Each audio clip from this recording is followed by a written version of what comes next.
Hola, mi nombre es Eduardo Alfaro. Este es el reporte de video número 4 del módulo 3 del curso de Legislación Tributaria de la Universidad San Marcos, impartido por el profesor Michael Vázquez. El tema del video es conocer los tipos de renta en Costa Rica.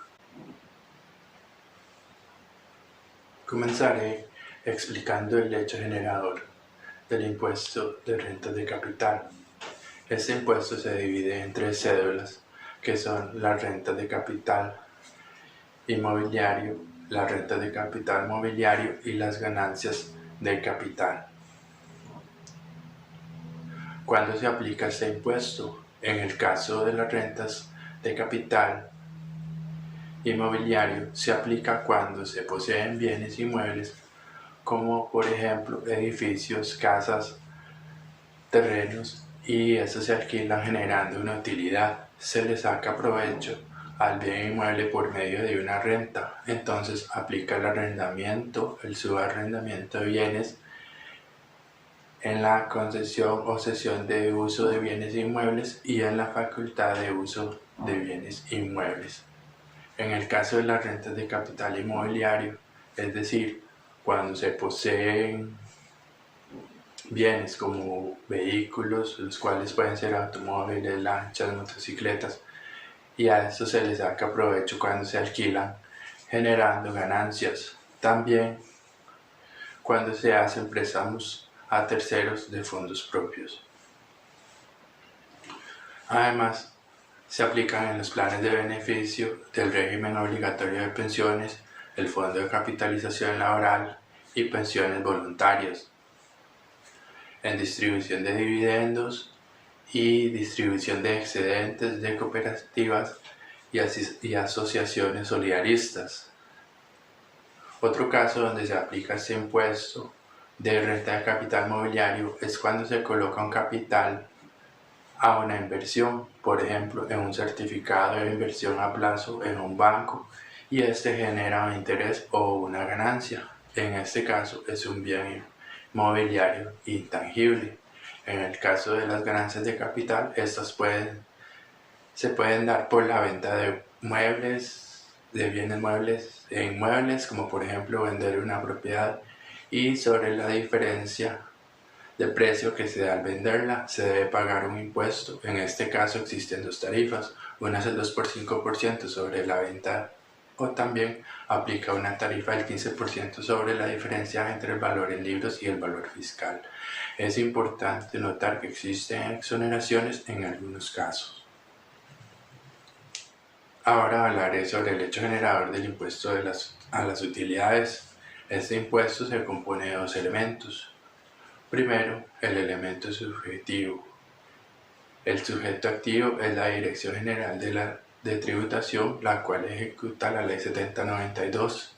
Este ente es quien fiscaliza, gestiona y recauda el tributo. Luego tenemos el sujeto pasivo. En este caso es el contribuyente, que es la persona física o jurídica que realiza una actividad lucrativa independiente.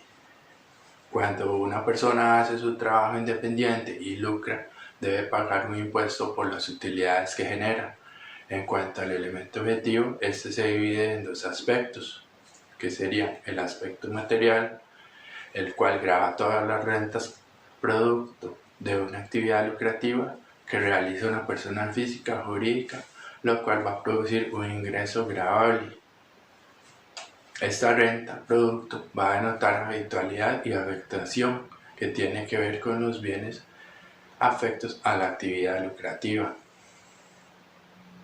En este caso también es importante mencionar que este impuesto a las utilidades se declara en el formulario D101. Ahora voy a hablar del impuesto al salario. Este impuesto grava a los salarios y a las remuneraciones en relación a de subordinación. El impuesto aplica en salarios que sobrepasen los 840.000 colones mensuales. Se toma en cuenta las horas extras, comisiones, entre otros rubros. Para eso existe la tabla que se muestra arriba para calcular el impuesto al salario.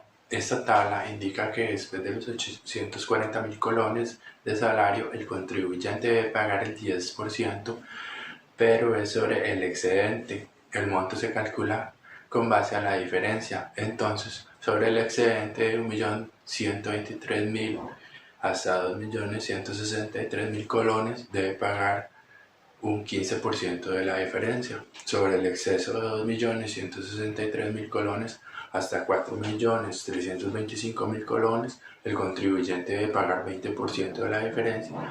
Y sobre el exceso de 4.325.000 colones, el contribuyente debe pagar el 25% de la diferencia.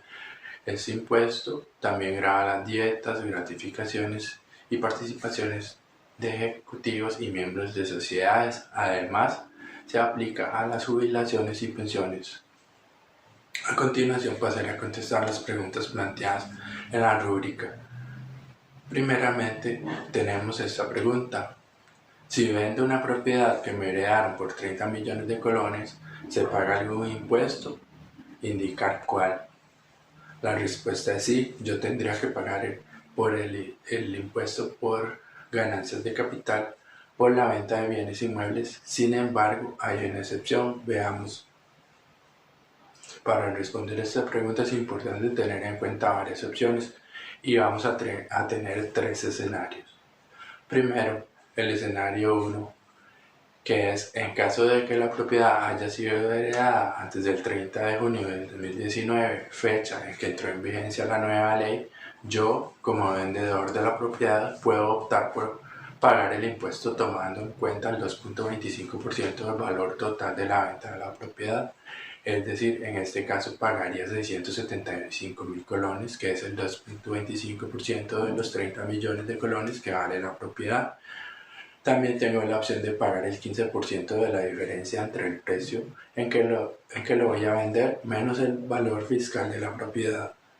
En este caso habría que ver cuál es el valor fiscal que tiene esa propiedad que quiero vender para obtener el monto del tributo que tendría que pagar, lo que constituye un derecho de opción de tributar a la menor de las alternativas.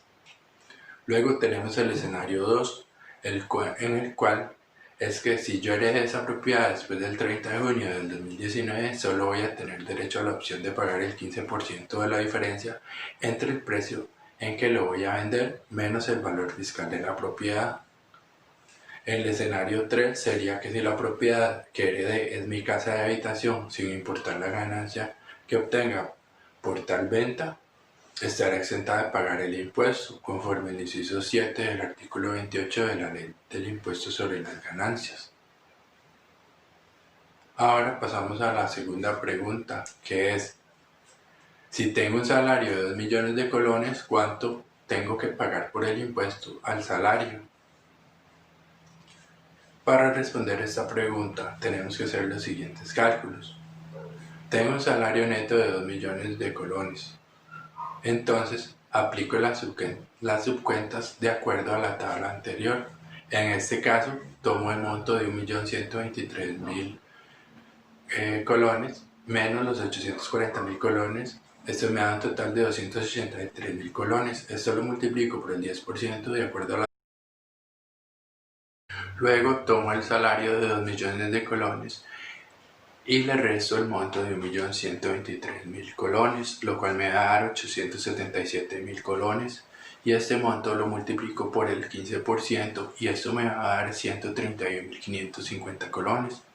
Entonces sumo los dos montos de 28.300 colones y 131.500 colones, lo cual me va a dar un total de 159.850 colones, y este monto es el monto que tengo que pagar por concepto del impuesto del salario.